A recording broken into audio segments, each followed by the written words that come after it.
Now we're on Goodwill.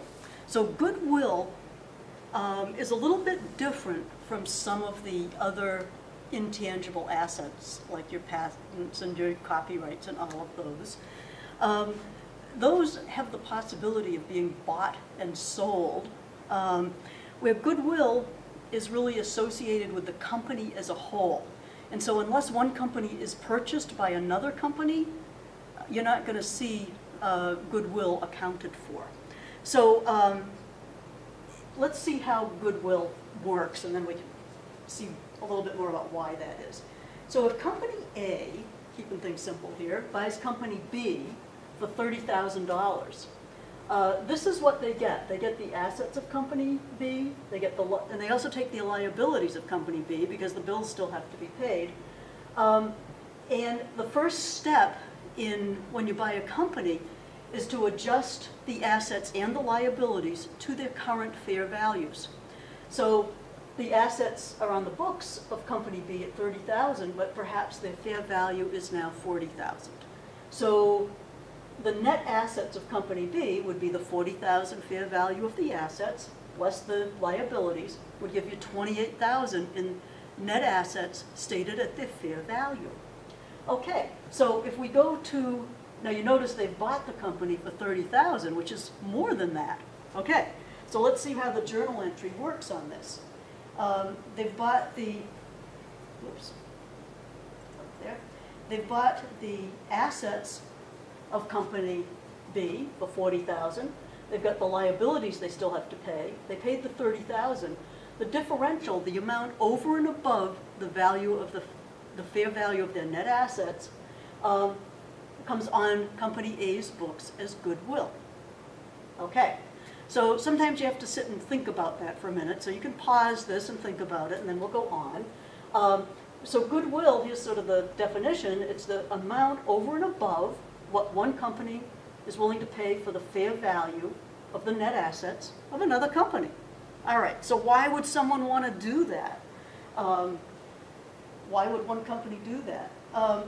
Well, sometimes companies, you can have a company that has the same assets as another company down the street. They might have the same building, the same plant and equipment, but one company has a really great workforce, highly trained, highly skilled, they got a great production process, and the other one just kind of goes along. Well, over time, that first company is going to be able to generate profits on a more consistent basis than the other one because of these sort of the intangible of a skilled, dedicated workforce and good processes. Okay, so how does this work in the real world? You've got Walmart. They've got employee training, inventory systems, supplier relations. Don't get me started on that.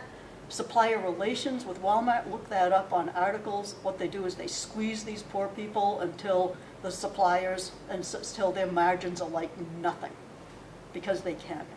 But anyway. So Walmart is able to earn consistent high profits while charging always low prices. Nordstrom, they've got more of an elite brand and service that they provide, so they can earn consistent profits, charging always high prices because it must be good, we're paying so much. Okay, and then you got a company like Toyota, who they have got the brand image of a quality car. They've also got really good production processes. And so the customers are willing to pay more because of their great brand image and all that, and they've got lower production costs, so they kind of got it all. All right, so these are the sorts of things that the book value, the net assets of these companies, people would be willing to pay more than that if they were going to buy them. And we can get some indication of it by looking at the, oops, too big of numbers. If you look at what people are willing to pay for these companies on the stock market, so you've got the assets minus the liabilities equal the book value. So here's your assets minus liabilities of Toyota, big number here, 176, big number.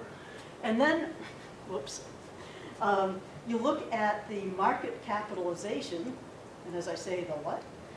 And this is just the number of shares outstanding, which is the 2870, times the market price per share, and 341 is what people kind of value that company at on the stock market, where the net assets are 176. Now, those obviously are not adjusted to fair value, but investors are willing to pay more for the stock than the value of the net assets on the balance sheet. So if Toyota were bought by another company, that would come on the books. Okay, so the next thing we get into is how to account for the goodwill, and I think I will do that on a separate podcast, just so you can get a cup of coffee and this won't be too long.